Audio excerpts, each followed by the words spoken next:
Hello everyone का स्वागत है एक बार फिर से एक बहुत बड़ी और काफ़ी इम्पोर्टेंट वीडियो में। तो आपकी जो परीक्षा है वो नज़दीक आ रही है।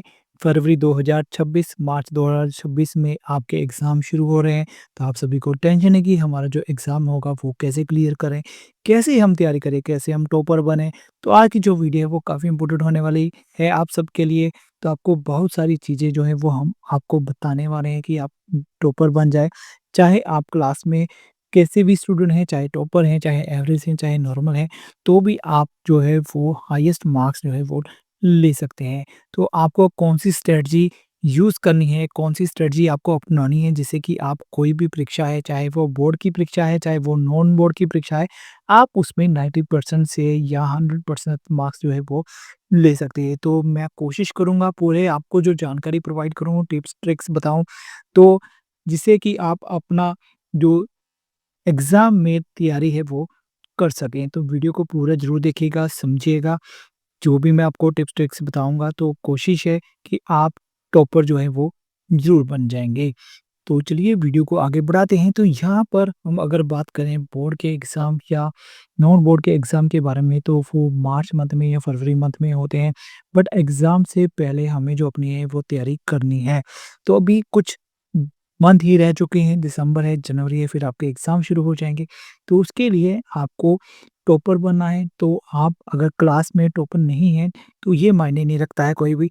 आप जैसे भी हैं, आप जैसे मैं आपको बताऊँगा, अगर आप उन चीज़ों को फ़ॉलो करते हैं, तो आप टॉपर भी बनेंगे, मेरिट में भी आएँगे और सभी चीज़ें जो है वो आप कर सकते हैं। तो आपको कोई भी नहीं रोक सकता है आगे बढ़ने से। तो चलिए एग्ज़ाम से पहले आपके पास बहुत कम समय रह चुका है, जिससे कि आप अपनी ज़्यादा से ज़्यादा तैयारी जो है वो कर सकें। उसके लिए क्या स्ट्रेटजी आपको अपनानी है उसके बारे में हम बात करेंगे। जनवरी में प्री बोर्ड भी स्टार्ट हो जाएँगे, बहुत ही कम समय है आप सबके लिए। तो अभी हम बात करते हैं कि जो टॉपर स्टूडेंट हैं होते हैं वो या नॉर्मल स्टूडेंट, दोनों में क्या डिफरेंस होता है? देखिए, जो भी आप चीज़ें पढ़ते हैं, सबसे पहली आप बात आती है कि जो बुक है, तो जो टॉपर स्टूडेंट है बुक वो भी वही सेम पढ़ते हैं, आप भी वही सेम पढ़ते हैं। इसके अलावा साथ जो कॉपी है वही यूज़ करते हैं, वो सेम कॉपी आप भी यूज़ करते हैं। उनके टीचर भी सेम है, आपके टीचर भी सेम है।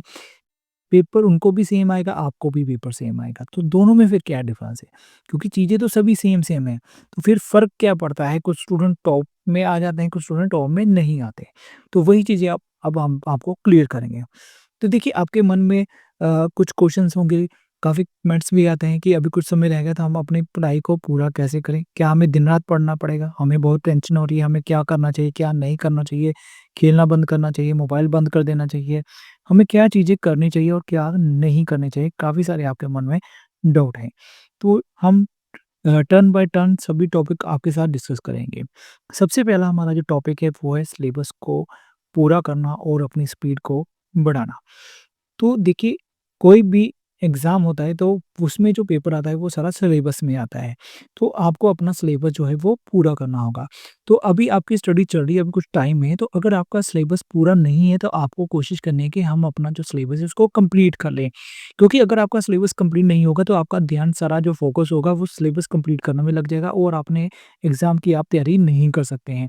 तो इसके लिए आपको कोशिश करनी है कि आप अपना जो सिलेबस है, अगर कोई पेंडिंग है तो उसको पूरा कीजिए। और अगर आपका जो नेक्स्ट सिलेबस साथ-साथ चलेगा तो उसको साथ-साथ में कंप्लीट करना है, पेंडिंग नहीं रखना है। जिससे कि आपको दिमाग में भी टेंशन रहेगी हमारा काम अधूरा है, हमारा जो सिलेबस है वो पेंडिंग है। तो इसलिए इस बात का ध्यान रखना है कि हमारा सिलेबस पेंडिंग नहीं होना चाहिए और हमें सिलेबस के साथ-साथ ही चलना है। इसके लिए आपको अपनी जो है वो स्पीड बढ़ानी पड़ेगी। अपना सिलेबस क क्लियर करना पड़ेगा, सिलेबस को कवर करना है एग्ज़ाम से पहले-पहले। जो भी टीचर्स करवाते हैं, जो भी आपका सिलेबस है, कॉपीज़ कंप्लीट करनी है, सारा कुछ साथ-साथ में कंप्लीट करते जाना है। उसके साथ-साथ आपको अपने एग्ज़ाम की तैयारी भी करनी है। इसके लिए आपको जो मेन पॉइंट है कि सिलेबस पूरा करना है और अपनी स्पीड भी बढ़ानी है। और कई बार स्टूडेंट क्या होता है, कुछ छुट्टियाँ कर लेते हैं या कुछ पेंडिंग रह जाता है, कोई नहीं कर लेंगे अभी टाइम है, तो उसमें समय निकल जाता है, तो हम अपने जो एग्ज़ाम की तैयारी है वो नहीं कर पाते हैं। तो नेक्स्ट हमारा जो पॉइंट है वो भी काफ़ी इम्पोर्टेंट है कि जो ज़्यादा चैप्टर इम्पोर्टेंट है उसे ज़्यादा अच्छे से देखें। तो देखिए इसमें क्या होता है कि पूरे बुक में कुछ चैप्टर ऐसे होते हैं जो काफ़ी इम्पोर्टेंट रहते हैं और हमें आप देखना होगा कि कौन से चैप्टर इम्पोर्टेंट हैं, उनको आप जो स्ट्रक्चर होगा या पैटर्न होगा, वहाँ से देख सकते हैं, टीचर से पूछ सकते हैं या फिर जो मार्क्स डिस्ट्रीब्यूशन होता है, वहाँ से भी आपको पता चल जाएगा। कि जैसे कि मान लो 5th चैप्टर है, वहाँ पे आपको जो को पेपर में क्वेश्चन आएँगे, उसमें 15 मार्क्स के क्वेश्चन आएँगे और अगर हम 3rd चैप्टर की बात करें, तो उसमें आपको 5 नंबर के जो क्वेश्चन है, वो आएँगे। तो इसलिए आपके लिए जो 5 चैप्टर है, चैप्टर 5 जो है वो काफ़ी इम्पोर्टेंट है क्योंकि इसमें आपको ज़्यादा मार्क्स जो है वो देखने को मिलेंगे, वहाँ से ज़्यादा क्वेश्चन जो है वो आपको आएँगे। तो इस तरह से आपको देखना है कि कौन से ज़्यादा चैप्टर जो है वो इम्पोर्टेंट है, उसको ज़्यादा से अच्छे से देखना है। इसके साथ-साथ ही वो क्वेश्चन भी देखने हैं कि कौन से क्वेश्चन जो है वो इम्पोर्टेंट है। टीचर की तरफ से भी बता दिए जाते हैं या फिर हम अ बुक में से भी देख सकते हैं कि काफ़ी सारे क्वेश्चन जो होते हैं छोटे क्वेश्चन में भी आते हैं, उसके अलावा ऑब्जेक्टिव में भी आते हैं, सब्जेक्टिव में भी आते हैं। तो उस मीन्स कि वो क्वेश्चन ज़्यादा इम्पोर्टेंट है क्योंकि वो स्मॉल क्वेश्चन में भी आ रहे हैं, ऑब्जेक्टिव में भी आ रहे हैं और बिग क्वेश्चन में भी आ रहे हैं। वो भी क्वेश्चन इम्पोर्टेंट है, वो हमें देखना होगा। तो चैप्टर इम्पोर्टेंट कौन-सा है, क्वेश्चन इम्पोर्टेंट कौन से हैं, वो हमें अच्छे से देखने हैं और उनको लर्न करना है, याद करना है। नेक्स्ट टॉपिक पे आते हैं, नेक्स्ट पॉइंट पे आते हैं कि हमें हर दिन हर सब्जेक्ट में से एक चैप्टर रिवाइज़ ज़रूर ही करना है। तो देखिए कुछ नहीं रह गए तो अगर हम बात करें कुछ बोर्ड्स होंगे वहाँ या नॉन बोर्ड्स हैं वहाँ 7 सब्जेक्ट हैं या 8 सब्जेक्ट हैं या 9 सब्जेक्ट हैं। तो हम पूरे सब्जेक्ट तो नहीं कर सकते बट आप डिस्ट्रीब्यूट कर सकते हैं कि हमें आज 3 सब्जेक्ट देखने हैं, 4 सब्जेक्ट देंगे, आप अपने अकॉर्डिंग कितने कर सकते हो उसके अकॉर्डिंग। तो हर दिन आपको हर सब्जेक्ट का लगभग 1 चैप्टर जो है रिवाइज़ करना है, सिर्फ़ आपको रिवाइज़ ही करना है। तो उसके बाद क्या होगा कि आप अगर 10 चैप्टर हैं, तो देखिए आप 10 दिन में रिवाइज़ कर सकते हैं, 15 चैप्टर है तो 15 दिन में चैप्टर रिवाइज़ कर लेंगे। तो इसलिए आपको अपने सब्जेक्ट के अकॉर्डिंग अपने जो चैप्टर हैं वो रिवाइज़ करने हैं, जिससे कि हमारा जो सिलेबस है वो कवर हो जाएगा और हमारी तैयारी भी अच्छे से कवर हो जाएगी। नेक्स्ट हम बात करते हैं ऑब्जेक्टिव और सब्जेक्टिव प्रश्नों को अच्छे से याद करना। तो देखिए जो भी क्वेश्चन पेपर आता है वो 2 टाइप्स में आता है। तो उसमें ऑब्जेक्टिव टाइप भी होते हैं, सब्जेक्टिव टाइप भी होते हैं। तो ऑब्जेक्टिव टाइप पे हमें ईज़ी लगते हैं बट वो होते टफ हैं क्योंकि ऑब्जेक्टिव टाइप में क्या होता है कि उसमें 4 ऑप्शंस होती हैं। तो अगर हमने एक टिक कर दी और अगर वो गलत हो गया तो हमारा आंसर जो है वो गलत हो जाएगा। और सब्जेक्टिव में क्या होता है कि हमें कुछ डिटेल जो है वो लिखनी होती है। कुछ टॉपिक पे जो भी क्वेश्चन होगा उसके अकॉर्डिंग हमें लिखना होता है। तो हम अगर 3 लाइनें भी लिखते हैं तो हमें कुछ मार्क्स मिल जाते हैं। अगर हम 10 लाइनें लिखते हैं तो पूरे मार्क्स मिल जाएँगे जिसके क्वेश्चन के अकॉर्डिंग जितनी भी लाइन्स होंगी। बट जो ऑब्जेक्टिव टाइप होता है अगर हमने गलत कर दिया तो हमारा पूरा का पूरा 2 नंबर जो है वो कट जाएगा। इसलिए ऑब्जेक्टिव लगते ईज़ी हैं बट होते टफ हैं। तो इसलिए आपको ऑब्जेक्टिव भी करने हैं और सब्जेक्टिव दोनों अच्छे से याद कर लेने हैं। पूरी बुक अच्छे से पढ़ लेने हैं। कई बार बुक में से कोई ऑब्जेक्टिव क्वेश्चन आ जाते हैं, तो वो आपने ध्यान से ऑब्जेक्टिव टाइप के जो प्रश्न हैं वो आपने करने हैं और सब्जेक्टिव टाइप के जो प्रश्न हैं वो भी करने हैं। ऑब्जेक्टिव में क्या है कि डिटेल्स दी गई हुई होंगी तो आपको कुछ ईज़ी हो जाएगा कि आप उसमें से अपना आंसर जो है वो टिक कर सकते हैं। इसके अलावा अगर सब्जेक्टिव की बात करें तो वहाँ पे आपको जो टॉपिक होगा या क्वेश्चन होगा उसके रिलेटेड आपको लिखना है। तो कई बार क्या होता है कि हमें जो टॉपिक है उसके रिगार्डिंग जो डिटेल थी वो भूल जाती है या हमें पता नहीं होता है तो आप अपने से बनाकर भी वहाँ पे कुछ टॉपिक से लिख सकते हैं। जैसे कोई आदिकाल क्वेश्चन है, आदिकाल से के बारे में बताएँ तो आप आदिकाल के बारे में अपने अकॉर्डिंग भी कुछ ना कुछ जो है वो लिख सकते हैं। तो नेक्स्ट हमारा जो टॉपिक है वो है previous year question paper and model test paper. तो देखिए हमें पुराने क्वेश्चन पेपर भी मिल जाएँगे और मॉडल टेस्ट पेपर भी मिल जाएँगे। बोर्ड की जो वेबसाइट्स होती हैं या फिर आपको जो टीचर्स है वो भी प्रोवाइड कर देंगे या इंटरनेट की जो बोर्ड की वेबसाइट होती है या इंटरनेट पे भी आपको मिल जाएँगे। तो हमें पिछले सालों के क्वेश्चन जो है पेपर जो हैं वो देखने होंगे, कौन-कौन से क्वेश्चन जो इम्पोर्टेंट थे वो हमें नोट डाउन कर लेने हैं। मॉडल टेस्ट पेपर देख लेना है कि मॉडल टेस्ट पेपर किस टाइप का है। कितने क्वेश्चन किस नंबर से आएँगे, कितने क्वेश्चन किस मार्क्स के आएँगे, छोटे क्वेश्चन कितने हैं, बड़े क्वेश्चन कितने हैं। तो ये सारी चीज़ें हमें मॉडल टेस्ट पेपर और प्रीवियस क्वेश्चन पेपर से मिल जाएगी। तो अगला जो पॉइंट है वो काफ़ी इम्पोर्टेंट भी है और ज़रूरी भी है। तो देखिए सुबह जल्दी उठकर पढ़ाई करना। तो अब पॉइंट आता है कि जो आपका स्कूल टाइमिंग है सर्दी के कारण वो थोड़ा लेट हो गया होगा और छुट्टी भी आपको लेट होती होगी। तो इसलिए आपने कोशिश करनी है कि सुबह आपके पास काफ़ी टाइम होगा इसलिए सुबह जल्दी से आप उठ जाइए और अपनी स्टडी करिए। स्टडी करने के बाद अपनी जो स्कूल की तैयारी है वो करिए। स्कूल में जाइए, स्कूल से आने के बाद खाना-खुना खा के फिर आप थोड़ी स्टडी करिए। फिर आप थोड़ा घूमना चाहते हैं, घूम फिर लीजिए, कुछ करना चाहते हैं वो कर लीजिए। उसके बाद फिर शाम रात को खाना खाइए, थोड़ा फिर स्टडी करिए। तो इस तरह से जो आपको अपनी जो रूटीन है वो बनानी पड़ेगी। सुबह जल्दी उठेंगी तो सारे काम आपके जल्दी-जल्दी हो जाएँगे। आपको जो आपका सिलेबस है वो आपको रिवाइज़ करना है।